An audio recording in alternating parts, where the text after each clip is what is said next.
All right, I'm here at PAX, and I'm here with Andy. You made Monaco. Yep. What is it? Why should people play this awesome multiplayer game? So Monaco is a 1 to 4 player co-op heist game. Okay. So you're trying to get in, steal something, and get out alive. So you can imagine that a good analogy would be that it's Hitman crossed with Pac-Man. Okay. And then take a little bit of Team Fortress 2, because it's class-based. Each person has their own class. Are there hats? Not yet. Now. Not yet. No hats yet. And then do it all in the style and the theme of Ocean's 11. Oh, wow. Right? So there's a lot going on here. Those are all here. your references. Yeah, you basically put the greatest pulp culture milestones in a blender yeah, exactly. and made them all happen. So what's sort of the inspiration for this? So just So it's actually interesting. I think the original inspiration was that the mini-map in Hitman is far more informative about the game than looking at the game itself. Right. And I always wanted to play Hitman totally from the perspective of the mini-map, right? And so that's basically what this is, except,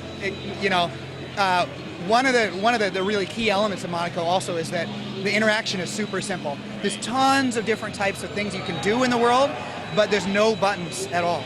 You interact with everything just by pushing against, you run against it until your character finishes interacting with it. So if you want to open a safe, you run into it. The safes take a longer time than other things, but if you're the locksmith, if you're playing the locksmith, you can get into a safe much quicker.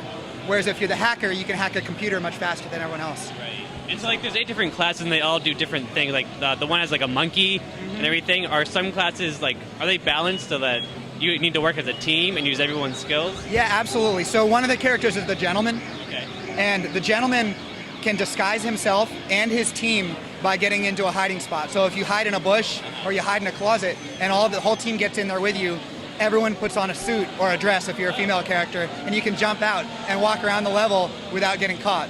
But then if you pick up any of the loot, it blows your disguise. Right. So the gentleman is really useful for the second half of the level once you've already picked up a lot of the loot. Say you've already picked up your whatever objective is and you're trying to get out. You can all jump into a bush together, come out in suits, and the guards won't attack you. So the gentleman's really useful in that way. The mole is another character. He can dig through any wall in the game. Okay. So he can tunnel into the back sides of vaults, and the whole team can go in there with him. Maybe the locksmith comes in to get a safe while the mole is digging a tunnel in. So it's all very team-based, and it's actually really, really balanced as well, even though their abilities are so different from one another. Now, a lot of the design that you have going for, I really appreciate. Sort of when you can only see the room you're in at a time, right. And then even in that room, if there's a pillar or something, you can't see behind that pillar. Is that choices? What inspired that, sort of those choices? Well, the game actually originally started out as a roguelike, which is all tile-based. And so there's this tile-based visibility going on. And it looked really cool, but it was hard to understand because it's very, tiles were flickering on and off as you walked around the world. And so we eventually changed it to a vector-based lighting system. So now there's a perfect line of sight system. As you walk around, you see your line of sight triangle shifting as you walk around the pillars. And then if you're playing 4 players, you can see through everyone's line of sight.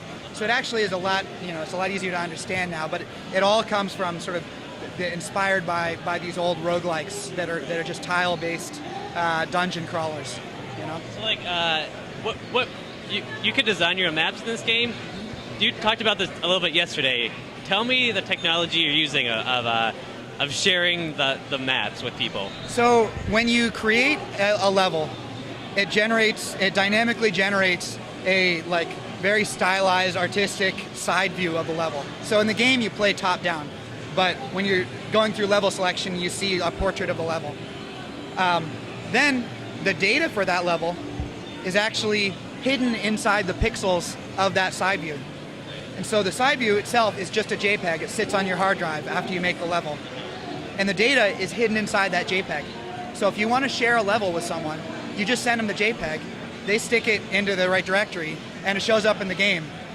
Not only that, but you can even play online. You don't even need to have shared the level. You can just start a match online inside a custom level, and other people can join you in your custom level, and it'll just send the data over the network, and you're all playing in the custom level. That is like black magic. It is. I don't know how you're doing that. So what platforms are we looking at here? It's PC, Mac, and at least one console, but we haven't announced consoles yet. So 2012 is most likely what we're looking at. 2012. Check that out, Monaco. It's here at PAX. I love it.